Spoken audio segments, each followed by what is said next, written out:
முக்கிய செய்தி. தூத்துக்குடி மாவட்டம் வெள்ளப்பட்டியில் தேவாலய கட்டுமான பணியின் போது விபத்து ஏற்பட்டுள்ளது. மேற்கூரை கட்டுமானத்தின் போது திடீரென இடிந்து கீழே விழுந்ததில் 20 பேர் கட்டட தொழிலாளர்கள் படுகாயமடைந்துள்ளனர். இது குறித்த கூடுதல் தகவல்களை தருகிறார் நமது செய்தியாளர் மணிகண்டன். மணிகண்டன், வணக்கம். முழு விவரங்களை பதிவு செய்யலாம். நிச்சயமாக ஸ்ரீ தூத்துக்குடி அருகே உள்ள வெள்ளைப்பட்டி மீனவ கிராமத்தின் நடுவே அமைந்துள்ளது நல் ஆலோசனை மாதா ஆலயம். இந்த ஆலயத்தின் புதிய கட்டுமான பணிகளாக நடைபெற்று வருகிறது. இந்த கட்டுமான பணியில தென்காசி மாவட்டம் ஆலங்குளம் பகுதியைச் சேர்ந்த 20க்கும் மேற்பட்ட கட்டுமான தொழிலாளர்கள் மட்டுமின்றி பல்வேறு மாவட்டத்திலிருந்தும் பணியாற்றி கொண்டிருக்கிறாங்க. இந்த நிலையில இன்று கட்டிடத்தின் மேற்கூரை மேலே ஏற்றப்பட்டு கட்டுமான பணி நடைபெற்ற போது திடீரென மேற்கூரையானது கீழே இடிந்து விழுந்து சேதமானது.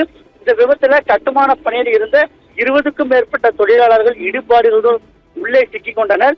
இதைத் தொடர்ந்து உள்ளே இடிபாடுகளுடன் சிக்கி தவித்த கட்டிட தொழிலாளர்கள் அலறல் சத்தம் கேட்டு அருகே இருந்த நபர்கள் உடனடியாக அவர்களை மீட்க துவங்கினர். மேலும் தீயணைப்புத் துறைக்கும் தகவல் கொடுத்தனர்.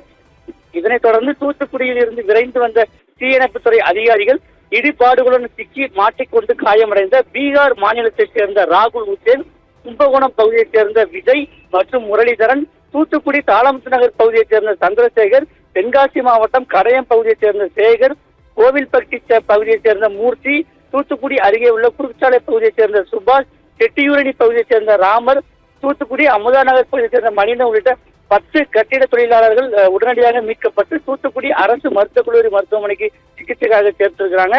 அங்கு அவர்களுக்கு அவசர சிகிச்சை பிரிவில் சிகிச்சையானது அளிக்கப்பட்டு வருகிறது.